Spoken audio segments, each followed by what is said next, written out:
Hey, man, what's up, fellas? All right, man, we got the EZGO RXV here, gas.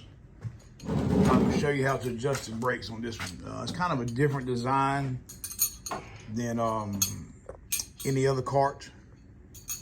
The first thing you won't have to do is jack the cart up, and then take the tire off.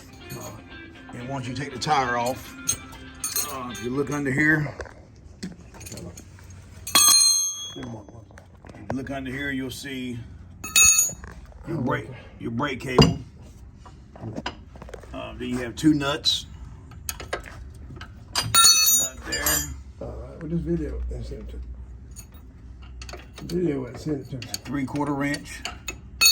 You break that nut loose. Yeah. And then, let me see here. At the time you're adjusting the brakes, make sure that your brake cable is not engaged. That way it won't be hard to adjust. Then take this one here. Sometimes it's a pain in the butt. It's really hard to get in there to anything.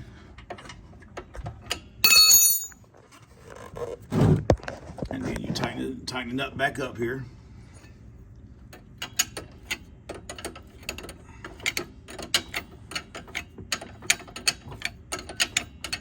And then what you want to do after this here is you want to just keep adjusting it a little bit each time until you lock the parking brake and you feel it to the right tension that you want it to be.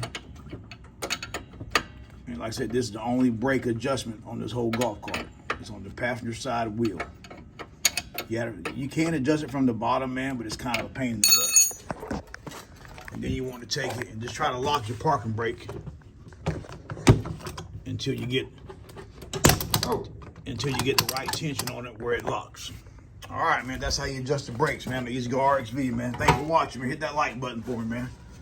Hit that like and subscribe, man. All right, go Bitcoin.